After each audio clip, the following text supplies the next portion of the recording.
All right, guys. So what's going on? It's Christopher from It's Complicated, all that YouTube nonsense. Subscribe and click on the bell and all that stuff. Today I have with me Clyde and Marc Goldberg. Thank you guys so much for coming on. This is my first time. Oh, shit. Okay. And fix that. So thank you guys for coming on. And first thing we got to do is, what are you guys wearing? Start with Marc.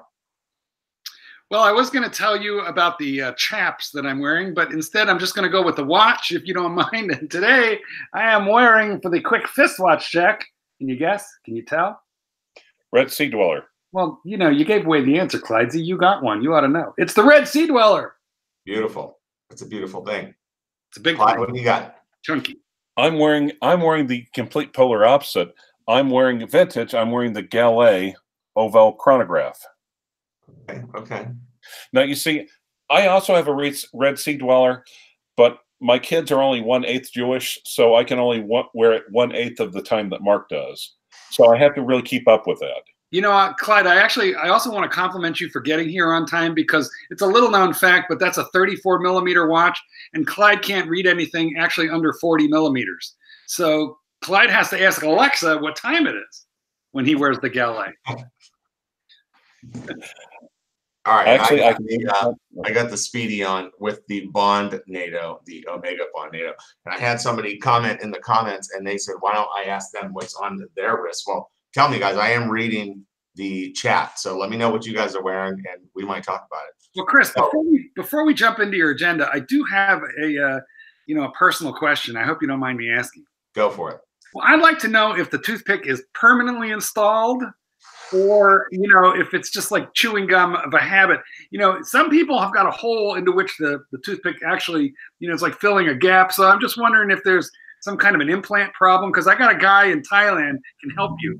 I just don't know. Well, I'll tell you, it does come out. Okay, it's not totally permanent. That's what she said. That's what she said right there. But for anybody else wondering why I have a toothpick in my mouth a lot of the times, is because I used to smoke cigarettes. I used to be a very heavy cigarette smoker. And I smoked about, to this date on my app or whatever that I had that tells me how much money I've saved, in 6 years, I've saved 20 grand. So the toothpicks are very, very cheap.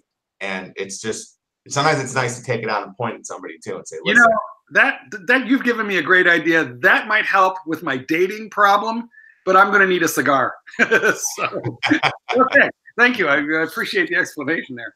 Good to know. Oh, man, that is great. So somebody's got a Rolex Coke on. Would it be a white cigar, or would it be a yellow cigar? Never mind. Forget it. Yeah, no, forget that question. It's complicated. It's not, Clyde, you're making it more complicated than it needs to be. It's already complicated. It's already complicated enough. It's already complicated enough. Somebody's wearing a Grand Seiko. Somebody's got a Speedy. Ray with the 42 millimeter Polar Explorer. Super Regardos Fistos, because I got one of those too. I really love that one. Yeah. Yeah, 50 Fathom somebody's rocking. Whoa, is Don Haynes in the house? Could be Bear Clooney. Could be somebody. You mean there's two idiots with that watch. All kinds of watches. So I'll ask you guys a question, and then we'll discuss that question if that works out for you. The first question I have is, since I did just make a video about it today, with these Rolex lists, there's very polar opposites. You have some people saying that, hey, they send the email, and those ADs absolutely have to listen to that email, and they have to, as soon as they get whatever they have to put it out and sell it to anybody who wants them. And then there's, you know, people like me that says, sure, they send that email, but you don't have to listen to it, especially if you own the authorized dealer. So let's start with Clyde this time. What do you think about all this? Oh, you see, I thought you were saying Rolex lisps, and that would only affect the gay market. That's the gray market, Clyde. Oh, okay. Sorry. Lisp in gray, not lisps in gay. Okay. I have heard that. I've had people bring that up to me, and these are all in the U.S. What they're saying is that their ADs are telling them that. I've also asked my AD about it, and they said, "We know you have a YouTube channel. We're not telling you diddly." I'm like, okay. But what they're saying is that the Rolex ADs are telling, the Rolex reps are telling the ADs through email and whatnot, is that no more lists, no more mention of lists, and they're saying everything is supposed to go out in the case, period. Okay. Mark, what do you think about all that? Well, I made a video about this called "The Rolex Waiting List is a Lie," so that tells you what I think already. Let's just back the truck up real quick.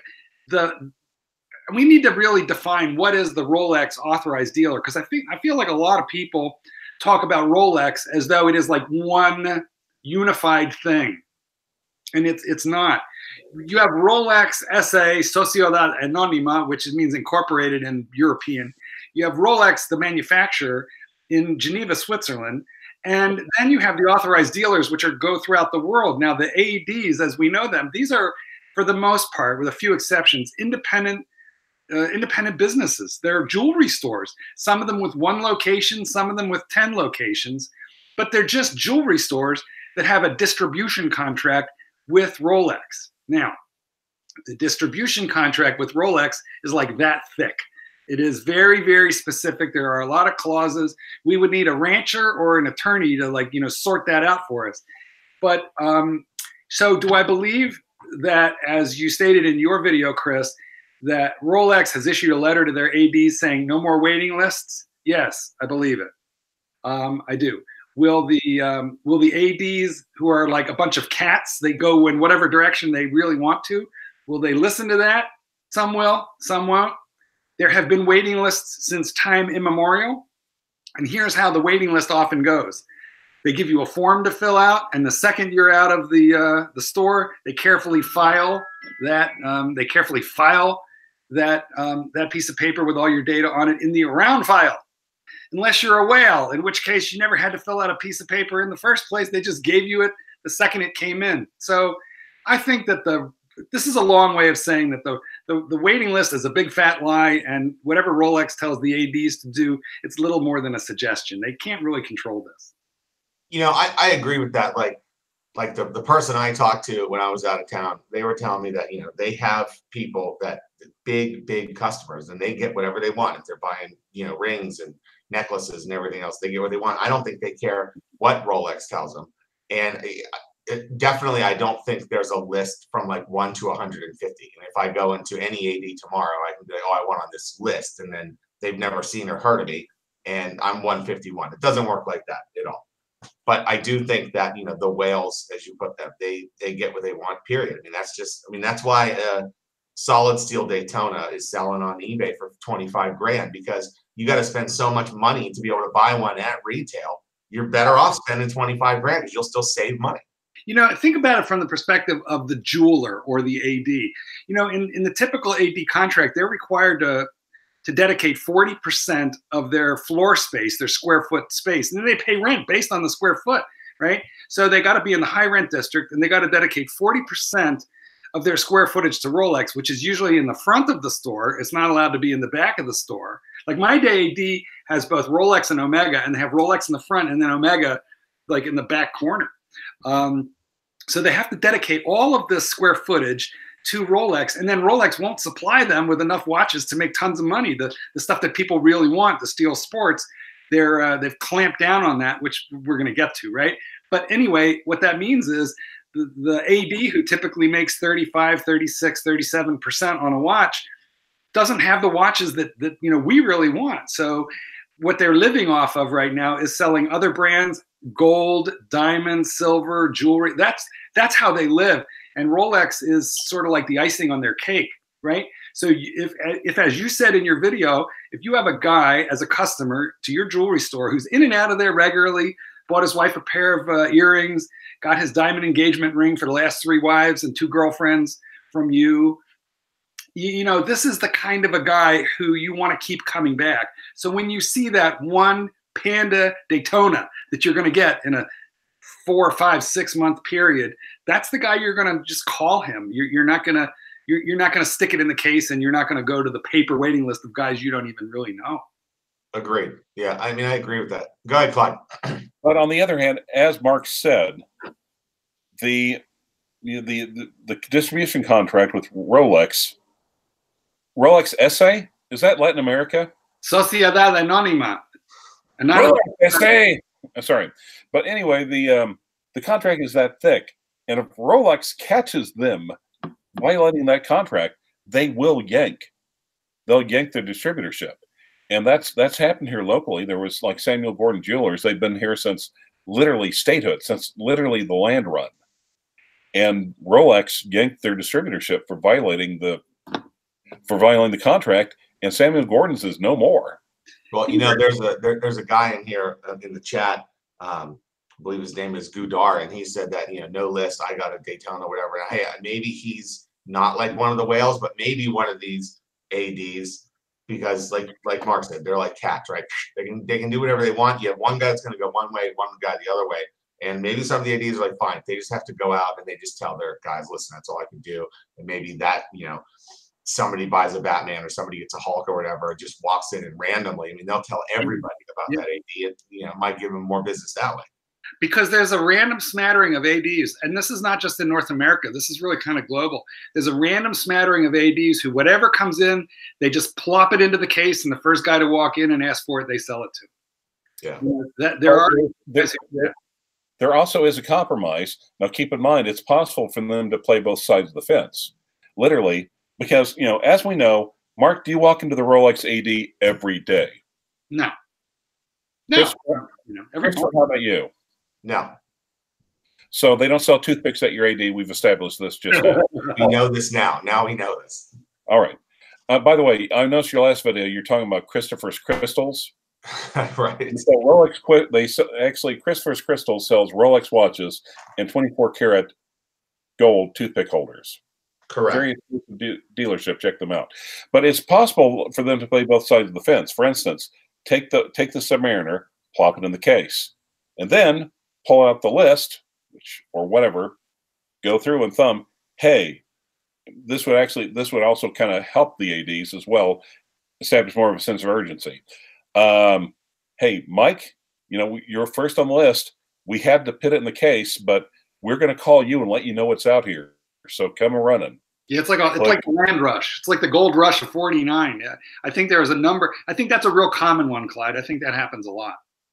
Yeah, because that way they can call a couple people. Then it's, hey, whoever gets here first. You might have a guy that's like, oh, I need to call my credit card or blah blah blah. And it's like, well, if you can't get here first, it's not yours. You know, and that's right. If some schmuck walks off the street and sees that Submariner sitting in the case and asks for it, they're going to tell him it's sold. Possibly, or they may not. Who knows? I mean, Rolex might have secret shoppers.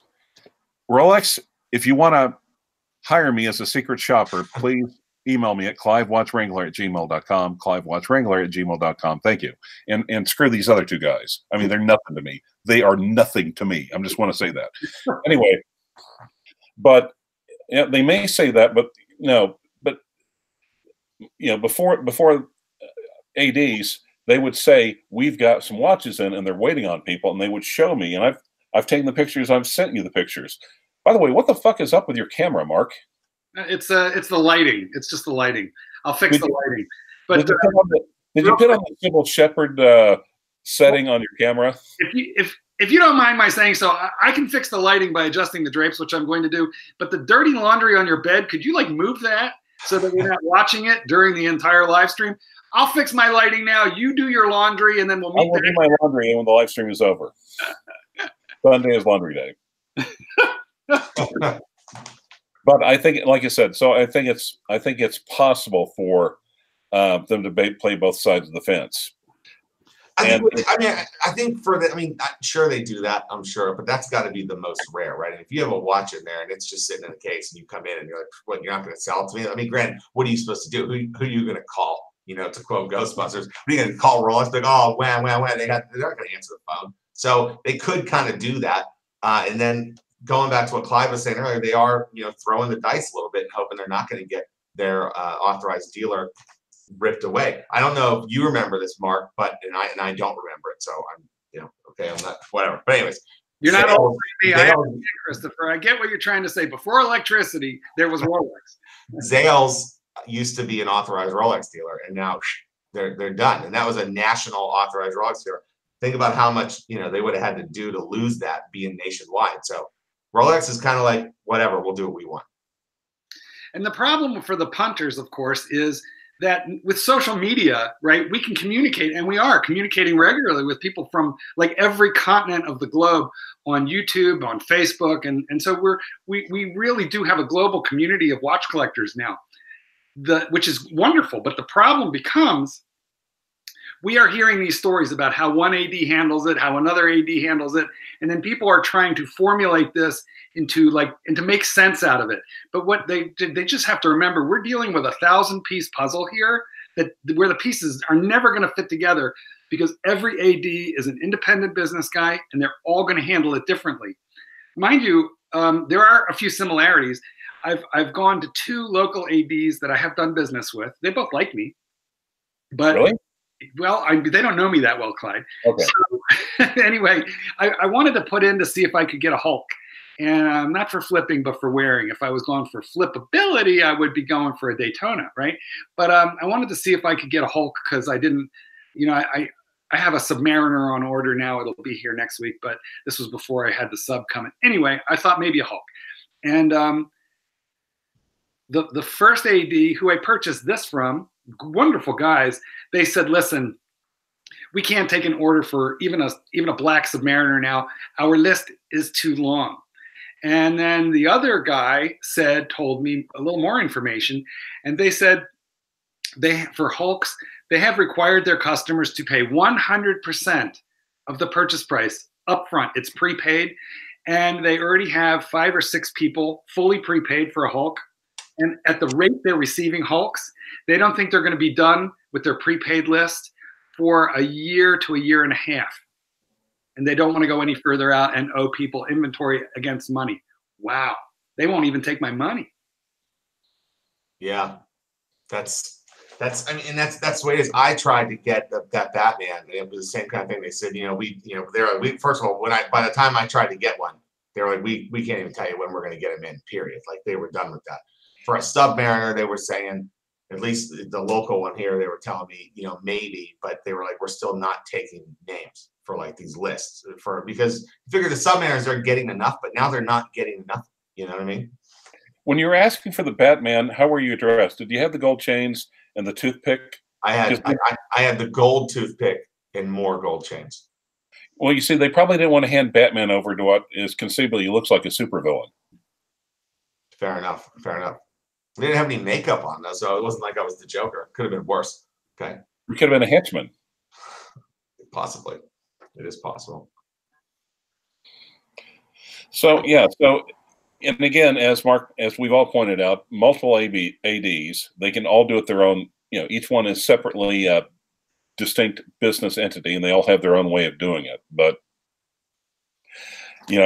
I tried to ask mine, well, can I have a copy of the email? And they're like, hell no. Yeah, hail to the power of no. So, this is, well, I know we're going to be discussing, I know I had an advanced peek at your questions, Chris. And, well, I don't want to shoot the thunder here, but we wouldn't be talking about any of this if it wasn't for what was originally known as the Rolex bubble, but I think is more popularly known now as the Rolex shortage, because a bubble is a short-term rise with a pop on price. This has been a long-term thing going on for like a good 3 years now, and I don't think it's going to end. I don't think it's going to end anytime soon. Well, you know what, since you said that, let's go to another question I have for you. If you were Rolex, and let's say for argument's sake, you are doing this on purpose, they know that keeping the professional models shortened is just making their brand skyrocket. Do you keep doing it? And how long do you keep doing it until, at what point do you think, well, maybe this is a bad thing for business because, people might turn to Omega. And I've seen people say, well, I'm not getting a Submariner. They're more expensive than Omegas, and a Seamaster is just as good. And I'm not, no wait list. I'm over it. So how long do you keep doing it? Yeah, well, first of all, you are like super on point with that. And the reason I say so is because, I went looking at the when I had a really hard time finding a sub of any kind, I went looking at the that new version of the 42 millimeter Omega Seamaster 300, and I fell in love with it. I'm going to get one. I just managed to find the Submariner too. But I think we should throw this question over to Uncle Clyde, and then we can come back to me. Well, okay, there's 2 ways they can handle it. But because as we know, what happens is the courier comes over and from Rolex SA, and they said, here are the watches you're getting for the next couple of months. Thump, hands them a box. Suck it like a bag of dicks. You don't get to order the watches. We send you the watches we want to send you. You don't have any say in it. So, and we're also talking about Rolex requirements. Rolex requirements, ADs also have to do advertising for Rolex. Now, they can also put, for instance, out west, it's Kelly Jewelers, and they'll have, Rolex on the upper right-hand side, and they'll have a date just, because that's all they pretty much have in their store is a date just. So it's actually truth and if they put a Submariner up, they'd probably run afoul of truth and advertising laws. But number one is, if Rolex was really that concerned about it, I think they would allow the dealers a little bit more latitude in prices. Rolex, basically has, my understanding is Rolex has basically told the ADs, you will not discount professional models for any reason under any circumstances whatsoever, except, maybe like maybe 5%, but I don't think you'll even get that. But it's also, they can't also play fast and loose with the rest of the line with the less popular watches. I think if Rolex would either adjust the prices on the OPs, the date just, the precious metals, the two-tones, the stuff that has been sitting on the display case unwanted, unloved, unmolested, and allow ADs to raise the prices on the sports models to what the market will really bear, this problem will go away. Chris, in reaction to what Clyde just said, I'd like to point out that he's a lawyer and I'm a writer, and we are both paid by the word.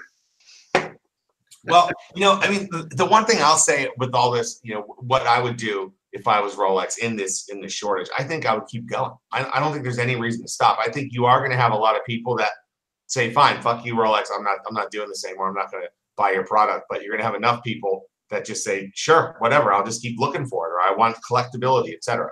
But here's the other thing they could do is take the other models. It seems like they're putting all their time and attention towards the professional models. I mean, the date, let's face it, the date justs and the Oyster Perpetuals and everything else, they're all kind of the same. Literally, you've got the same designs, you've got 3 or 4 different sizes, and literally you almost can't tell. Even if you're a diehard, hold on for a second. Is your laundry texting you saying, help me? Well, actually, it's Adrian from It's Complicated. Well, Adrian from Bark and Jack. I'm still angry at Adrian. He took Bark and Jack. I'm the dog trainer. He didn't even have a dog. Well, that's true. Hey, Chris, send Adrian a link. If you have it, do we want to make this transatlantic? Do we want to make this bitch transatlantic? Sure, let's do it. Okay, I sent him a link. Okay, so listen, let me give a small reaction here to the question. And let me remind the punters what the question was, because I think we've gotten far afield. Will the Rolex shortage of steel sports watches continue? And the answer is, you bet. Yeah, agreed. That's 100% agreed. But now we got to talk about why, right? Now, this is all speculation and personal opinion, but we really should talk about why. And very quickly, in order to talk about why, we have to understand, who is Rolex? What is Rolex? Once again, when we're talking about Rolex in this context, in terms of production, we're talking about Rolex, the manufacturer based in Switzerland that is ruled by a president and a board of directors. What we are not talking about is the distribution end of thing, where there's 3 Rolex jewelry shops in every market for a total of like 3,000 globally. We're talking about one corporate entity right now, the manufacturer in Switzerland. Now, they are unlike any other manufacturer of watches on the globe at this time. They were founded by this guy named Hans Wilsdorf, who before ADs, when there were German prisoners of war and English prisoners of war in the German camps, Hans Wilsdorf would send them watches with a bill that they were allowed to pay after they got out of the camps. I mean, he's an amazing guy. And that's why also the older watches are so much smaller, because it made it a lot easier for the airmen to hide them from the Germans. And we'll just leave it at that. We all seen Pulp Fiction, so we understand that. We're putting Clyde right back into camp. At any rate, when Hans died, he did not leave that company. He didn't sell it, and he didn't leave it to family. He left it in trust as a charitable foundation. Correct. Now, if you know anything about the Swiss economy, it's all based on secrecy. I mean, half their economy in the 40s was built, talking about gold teeth, was built on stolen Jewish property, which the Nazis brought in and could never be traced back. They're still untangling that mess now. But my point is that the secrecy laws in Switzerland are very intensive. Rolex is not a public company. Like, you know, Swatch. Swatch is a publicly held company. You got a super chat, buddy. Yeah, let's check this out. So Barrel and Blue says, love the three of you guys together. Quick question. Do you think the smart money may be on the less loved Rolex steel models, Air King, Milgauss, etc., as they will soon become difficult to get as well? Well, I mean, I can answer that now and say, it's tough to say, right? I mean, like the Explorer used to be sitting in the ADs even a year ago. Explorer. It already happened. It already happened. What you know what Barrel and Blue is asking about? It's already happened. Go buy one of those. Not easy. Well, yeah, and Air King's the one I usually see the most, like sitting around. But I haven't seen a Milgauss in my local AD in quite a while. And when I was out of town in that other AD where I got that other information, there was no Milgauss, etc. Now they're not as high to get as, like, you know, if you look at like trying to get a Batman or whatever, or even the Batgirl, which I don't think are technically out yet. But you know, it's the above retail isn't quite as high, but they could keep going that way. You know, shortage at the very least. So guys, you know, Rolex is a charitable foundation. The Swatch Group, which owns like, you know, 8 manufacturers that we know really well, that's a publicly held company. Okay, they have a fiduciary duty to their shareholders to make profit, and they're also legally required to put out profit and loss statements with great amount of detail in there. So we know a lot about the finances of the Swatch Group, and we know nothing about Rolex because they are not financially bound to make a profit. They do not report to shareholders. They are governed by a secret board of directors. Because of Swiss secretly laws, they don't even have to really explain what they do with the charitable proceeds of their charitable corporation. Yeah, they are set up as a charity, but they don't have to prove where that charity money goes. They don't have to prove it at all. They just go, hey, it's charity, and they go, okay, and that's it.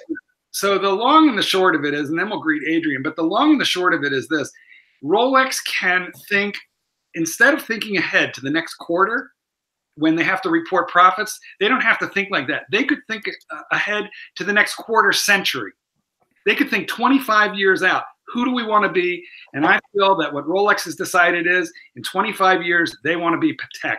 They want Patek level exclusivity, and they're going to do it by controlling supply, and they're going to create demand with advertising. And so far, it's working really good. Adrian, welcome. How are you, sir? I'm very good. How you doing, buddy? Doing good. What are you wearing? I was enjoying Marc's rant there. It was only a good one. Caught halfway through. Adrian, I hope you're not angry at me, but I'm stealing your trademark slurp. I'm on the water. I'm on the clear stuff. That's okay. I'm all out, so don't feel bad. All out. Aren't you supposed to drink tea anyway? Huh? Aren't you supposed to be a tea drinker? Yeah, but apparently so. After I saw your video. I'm very sorry. You know, I got a lot of hate from you. Your subscribers love you, and they didn't realize it was tongue in cheek. So I got a lot of death threats and hate mail. But I love your channel. You know. I think that's just YouTube. I think YouTube's just full of angry people. There's 4 of them right here. So what's your take on the current Rolex shortage, other than the fact that you totally caused it? Well, that's bollocks. What's your rules around swearing? Are we allowed to swear? Or? Yeah, that's okay. Yeah, it's Chris. He says, "Fuck is his middle name." Brilliant.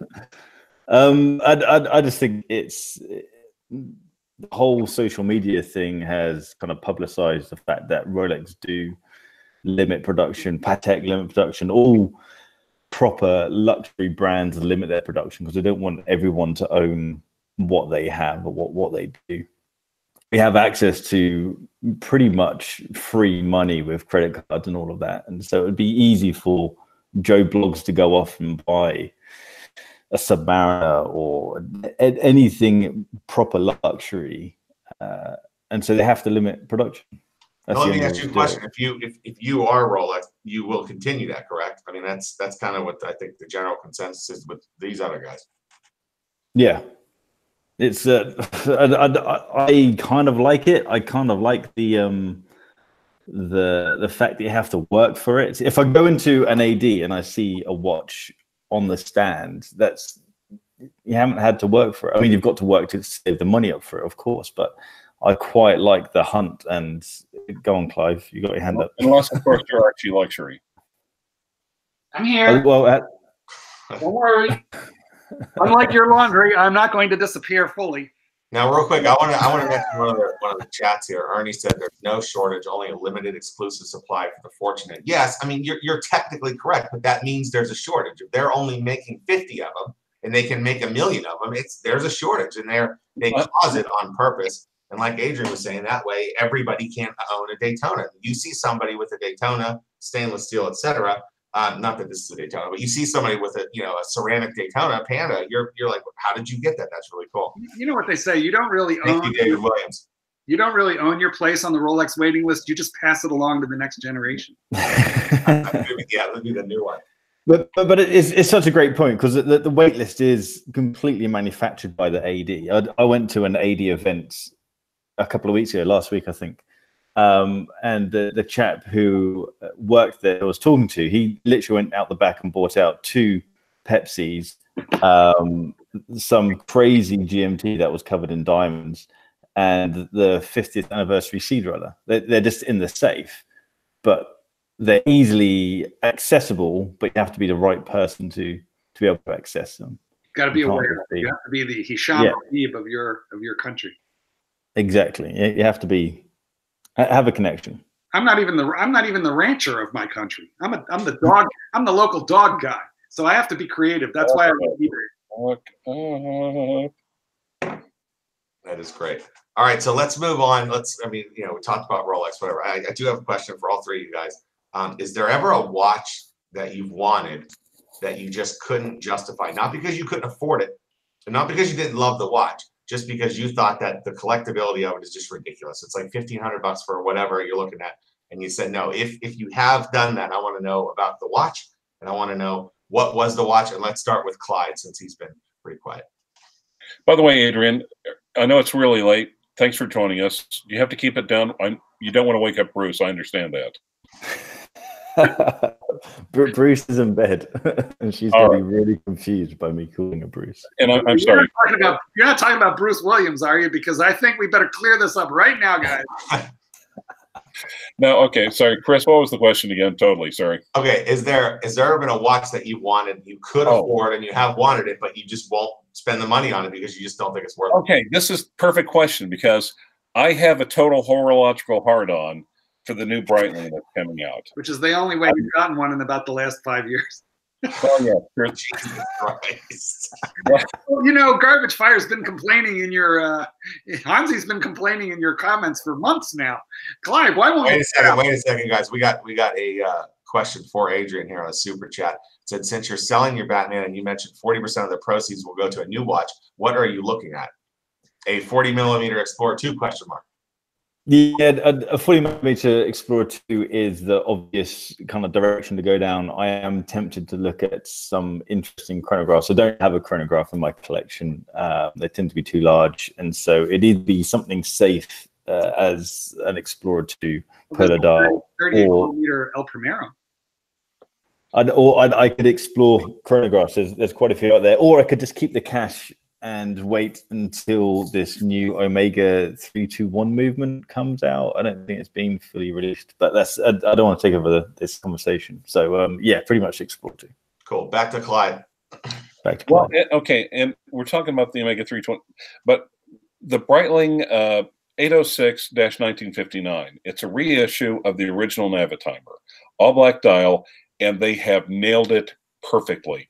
They have kept it was literally, if they took the original design, did like some sort of Star Trek or Doctor Who thing, and if the people who designed the original Navitimer had access to the better materials and the better manufacturing, and could have made the watch exactly right the first time. I love that watch. To me, that Breitling is It's the cheerleader in the trailer park. I mean, Oh! Yeah. I don't know why Craig Shipp just came into this, but okay. No, I didn't say fit. No, sorry. All right, but no, like I said, but that thing is the 806. The 806. When it first came out, it was completely unlike everyone. That's completely the all black one with the AOPA emblem on it. Even the AOPA emblem is embossed in gold foil and pressed onto the dial like the original ones. It's the same size, 41 millimeters. It has, what is it? The beads of rice bezel is exactly the same thing as the original one. Moreover, they took the Breitling 01 movement and pared it down, put extra work into it, came to the same precision, and made it the Breitling 09 movement. I mean, oh my God, man. I love that watch. Love, love, love, love, love. So it's limited edition of 1,959. And unlike, and Breitling waffled. Oh my God, Breitling sucked ass last year. I mean, with their re-releases and homages. This time, Breitling, they didn't half-ass it. They just didn't release the average Navitimer with the all-black dial. They did it right. And the price is like every other Navitimer, like with the new in-house movement, it's like $8,600. Sorry, dollars. American dollars. And you see, now here's the thing. The rest of the Navitimers, that's why I call it the cheerleader in the trailer park, because it has all these little ugly, undistinguished cousins running around the outside of the trailer home. They all kind of look alike, slight differences. Maybe one might be a ginger, but otherwise they, unremarkable. And that one is a standout.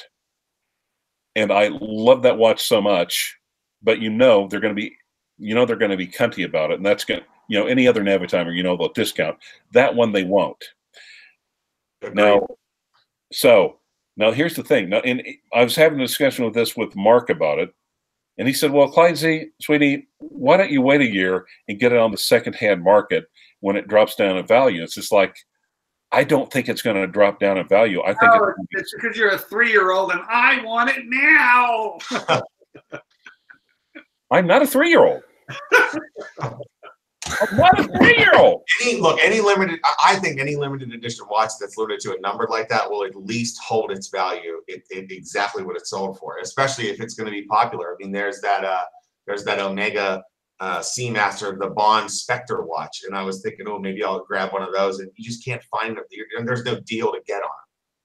Yeah, and I think and you're right. You could do that, and it's like, and I think our other Marc with a K, with the one with the hairy gorilla arms and all the Patek Philippe's, who totally got busted by his AD on Facebook.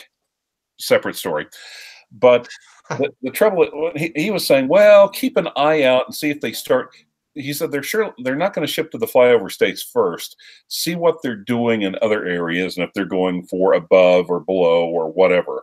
But see, to me, that's just like, if that was any other watch except that 806 and the way they did it, I would pass on it in a heartbeat.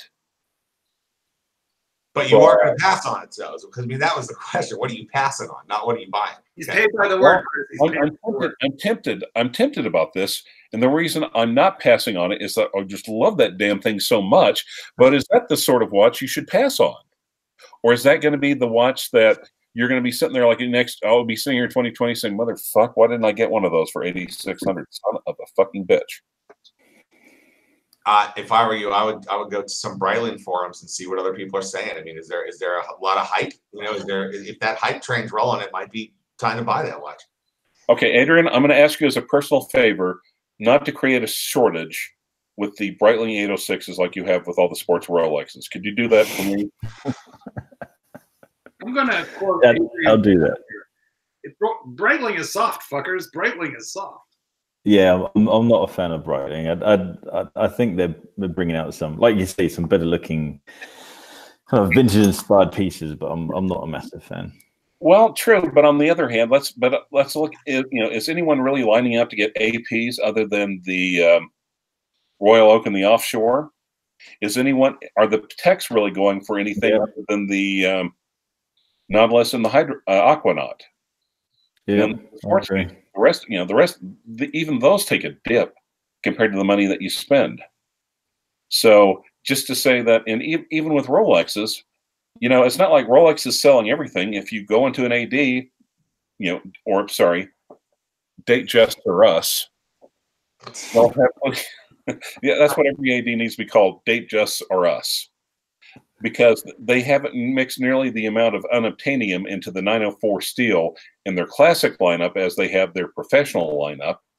Because there's lots of those Rolexes that are sitting there unloved and unwanted and passed by, and that's how they make it all to Joma shop. Yeah. So just to say, there are, is Breitling overall a kind of doggy right now? That is correct.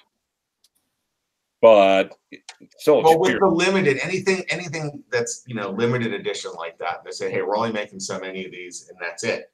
That way, they only need, and that's something to think about, Mark. They only need, what was it, 1,500 or they only need that many people to want that watch. That's all they need. And if they have that many people want that watch, then people probably keep paying for it. Yeah. Wait, Adrian, you actually went to Baselworld, right? Yeah. Breitling was at Baselworld, right? Yeah, they're huge. Okay. Did you see that watch in the middle, or did you lay eyeballs on it?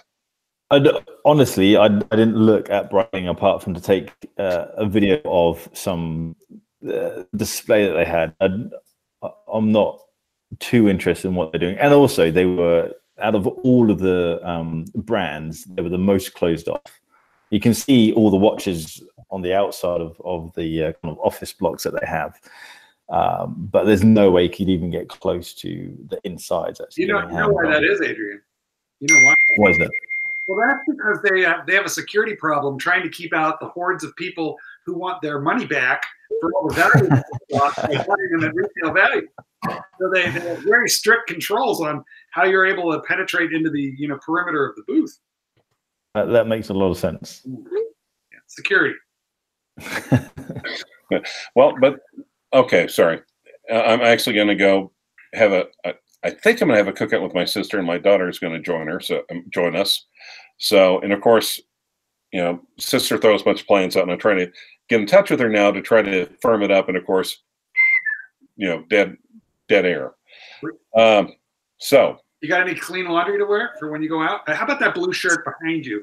I see a blue or a teal shirt. That might be nice for dinner. That's actually a weighted blanket. Oh, really? Yeah. Why don't you just have Hotsy sleep on top of you? Because too much work. because I wouldn't be able to hear the alarm clock with those. Never. Too much weight. Beautiful. All right, Clyde. Well, thanks for stopping in. Well, no. I don't know anything. So that's why I'm kind of pulling an Archie, saying, yeah.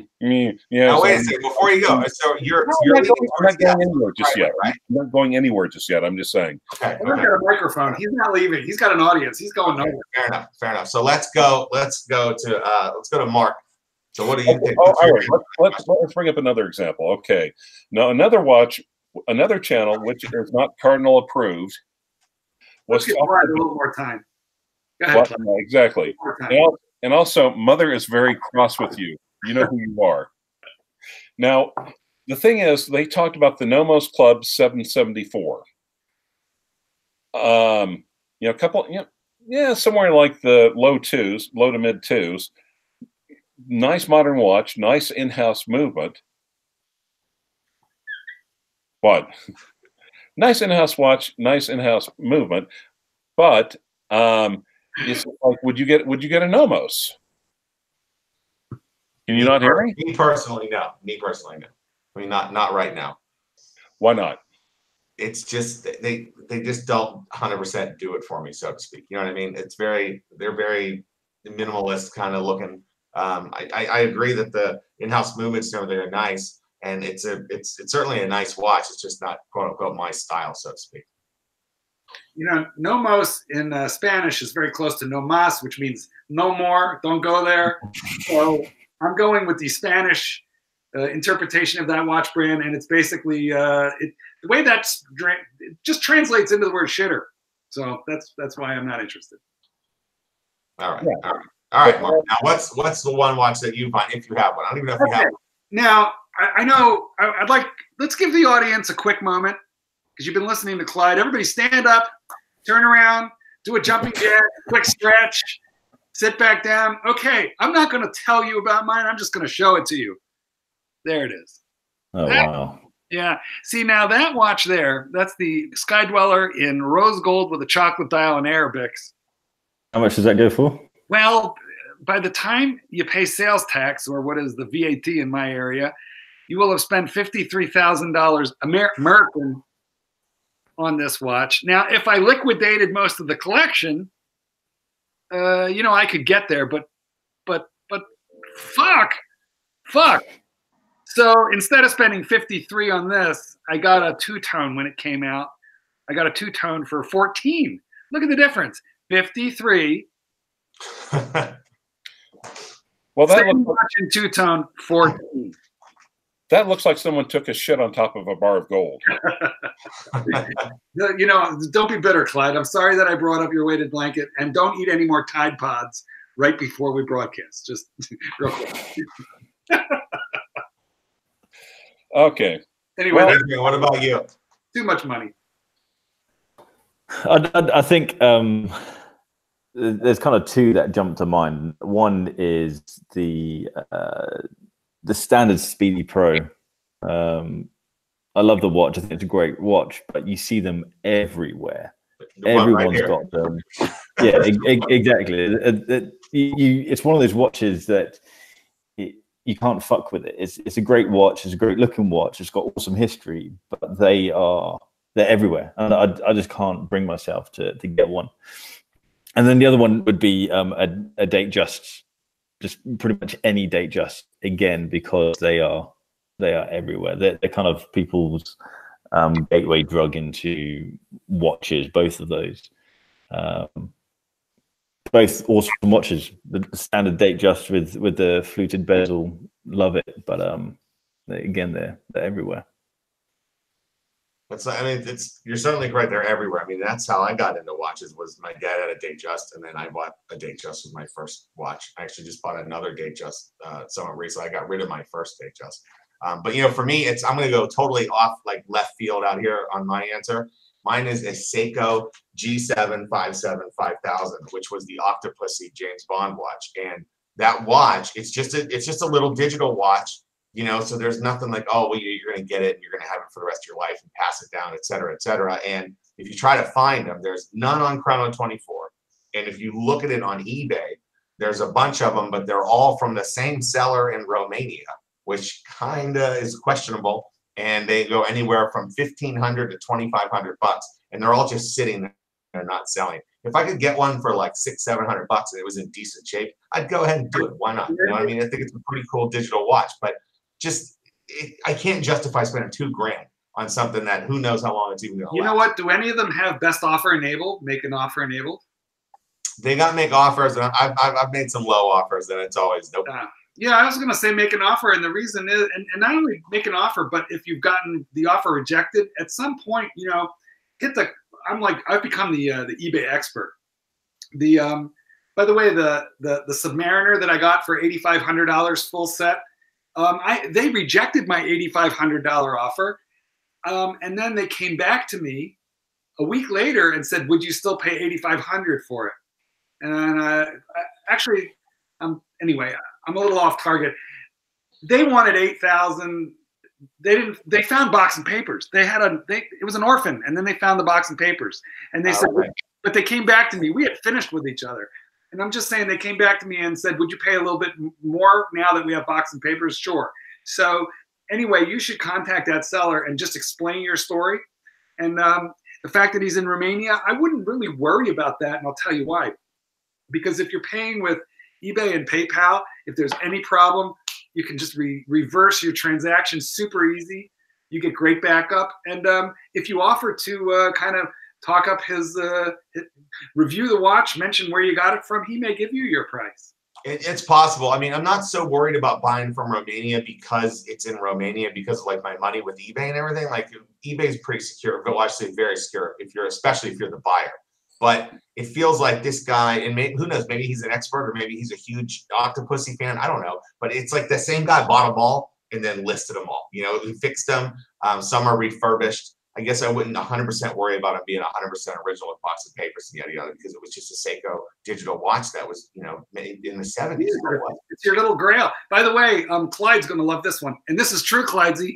I am 1/8 Romanian. 1/8 Romanian. Clyde looks very encouraged by that. Just the Tide Pod. Well, guys, any final thoughts? I wanted to be about an hour. It's about an hour. You guys tell me something. Well, here's something that Adrian was talking about. Now, this is the perfect compare and contrast. If Rolex wasn't Rolex, a Daytona would be a Speedmaster Pro. Yeah. Correct. But, you know, that's true. But if my aunt had balls, she'd be my uncle. Also correct.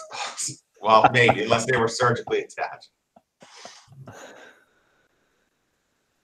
Clyde's thinking about that a little too hard these days. If my aunt had wheels, she'd be a wagon. But wait, Mark, what happened? Can't you just give your aunt your balls? No, I need them. I'm using them on a regular basis. Actually, I have one of my balls is in the shop right now. But you know that, right? Right. Yeah. I busted one of my balls, guys. Actually, I only have one ball, and I busted it. All right. But you could actually, all right, never mind. Okay, so that goes that joke. But Christopher, you lost control now. Sorry, buddy. It's over. Yeah, it's done. It's over. But fortunately, two balls are in the shop. Well, I have a ball world time diving thing, and I had to. I let it run down, right? And it's such a pain in the ass to set. Rather than winding it and then setting it from scratch, I decided to just advance. You know, just put it into the snap position, just advance time. I advanced it 3 days, and the dial fell off. Oh my God! How about I had a buddy, Heath. What's up, Heath? He had a Seiko SKX 007. It was running like 15 seconds fast every day. Now he was all excited because they discontinued that watch recently, and they thought they were going to make another one in Basel. So he takes it to some jeweler, and he goes, "Oh, I can fix that." He opens it up. He wiggles around with it, seals it back up, gives it back to him. He goes, "No charge. Like, just you come back and see me if you need something." Yada yada. The next day, it had gained 5 minutes, and by the end of the day, it stopped running. So, dude had leftover parts. Yeah, it's done. Yeah, it's over. Sounds like the MR2. this is why you don't get your watch repaired at Nana Plaza. You're not supposed to pay in hotel shampoo and juice. There's a problem. All right. So, Chris, what final thoughts, or any other topics, or? I think that's about it. I just wanted to get those 3 questions out there and see what's going on. It's my first time streaming live, so I just want to give it a shot to see how it works. No, Adrian missed the first part of it. Adrian, over here, there's a lot of buzz, a lot of innuendo that's saying that ADs in America have received a secret email from Rolex saying that no more wait lists, don't make any reference to wait lists, do not have wait lists. Professional models go on the case. Have you heard anything like that in the UK? I've heard about Rolex telling people not to do wait lists, and I increasingly hear ADs saying that they don't have wait lists; they just have VIP customers, which is pretty much the same thing. Yeah, it's about the same. Also, thanks to JJ Thorne, who said enjoying the shows, guys. Good combo with the 4 of us. Yeah, that's cool. So it's like a wait list, except even cuntier. Yeah. But basically, they're saying we do have a list, but you're not important enough to get on it. I haven't heard or seen any professional models on display. This AD is the event that I went to, Bukhara, 2 weeks ago. They didn't have any of their professional models apart from the normal precious metal crap and the Explorer 2s. I don't think they had Explorers, but no, I haven't had anything like that. I was going to say, they still have Explorer 2s in England? Really?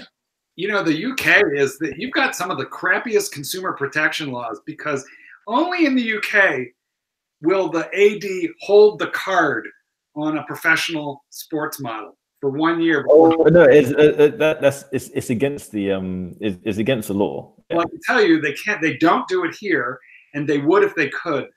Rolex is telling them to do it in the UK, but they don't tell the American distributors to do it because they're not allowed. We have very strong warranty consumer protections, and you have to put the card, so we get the card right away. Yeah, how shady is that? Oh, here's the watch, here's the box, here's everything, but this card, yeah, I'm gonna keep that for a year, and then you come back to me in a year, and then I'll fuck that. Yeah, apparently, if you're strong-willed enough, once you've done the transaction, you can then make them give you the card. And as soon as you threaten something along the lines of consumer goods, then they will give you the warranty card. It's just them being awkward. But I get it from both sides of it. It's about them trying to prevent flippers, and I kind of get that. 2 words. The rancher's favorite 2 words, in fact. Private property. Once they sell it to you, it's private property. Whatever you want, yeah. And that's something else that AD was telling me when I was out of town, was they were saying that's part of the reason why, you know, they have these quote unquote lists, and you know, they have the VIPs and everything, is because they want to make sure that someone's not going to take that Daytona, you know, and make what, 13 grand on one sale. But the VIPs do that. That's the annoying thing, is that the VIPs are the ones who flip them. Here's the way it works. Here's the way it works in England. I say, chap, thank you so much for selling me that. I wonder if you'd be so kind as to give me my warranty card, my good friend. What do you say, Ducky? How about it? And they go, oh, I'm so sorry, but you know, the Earl of Grantham has decided that we must withhold the cards. We'll come back to us in 1 year, and we'll discuss it. Now, here's how it works in America. You sound exactly like my granddad. Here's how it works in America. Yo, thanks for the sub. You got any swag? And give me the goddamn card. All right? Thanks. And I'm going to send my friend Guido over here, and he's going to buy a Daytona. All right? So thanks for doing business with us. All right. Wait, your grandfather was... Never mind. His grandfather was the Earl of Grantham. Yeah. Close. Very cool. All right, guys. Well, hey, I appreciate you coming on the show. Give me the goddamn card. That's what you say. Yeah, well, that's exactly what you said. You just take it. You get it. My least 2 favorite words in the English language: forced destickering. Hashtag no Batman. Hashtag no stickers. Clyde, you should explain what happened, Clyde, real quick before we go. Everyone knows what happened. Clyde left the Batman. You got to explain it now. You have to explain it now. Let's do it. You brought it up. Okay, because everyone's talking about, you know, Batman. This is the beginning, really. And so literally, so I get a call and they're like, hey, got a Batman. Really? Oh, nice. So literally, cash. At the AD. Boom, on the counter. And they started filling it out, the sticker, you know, they're going to give me the card. And then they're like, oh, and of course, we're going to peel the stickers off the watch. I'm like, why are you peeling the stickers off the watch? It sounds like you're telling me this and not asking me this.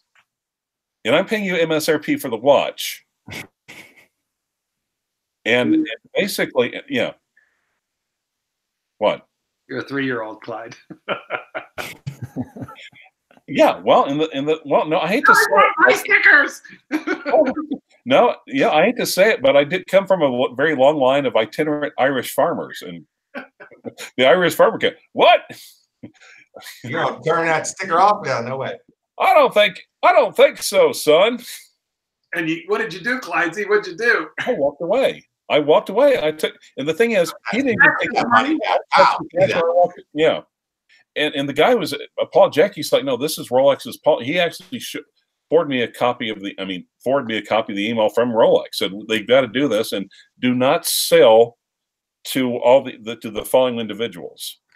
They're trying like hell to sell Clyde a Batman at MSRP $9,000 out the door. Clyde grabs his $9,000 in a smit off of the glass counter, runs to the parking lot, stomping his feet. They run after him into the parking lot saying, Clyde, please buy this Batman at MSRP for $9,000. And Clyde says, no. And he guns away in the MR2, which he didn't own yet, but it still sounds like a better story this way. He guns away.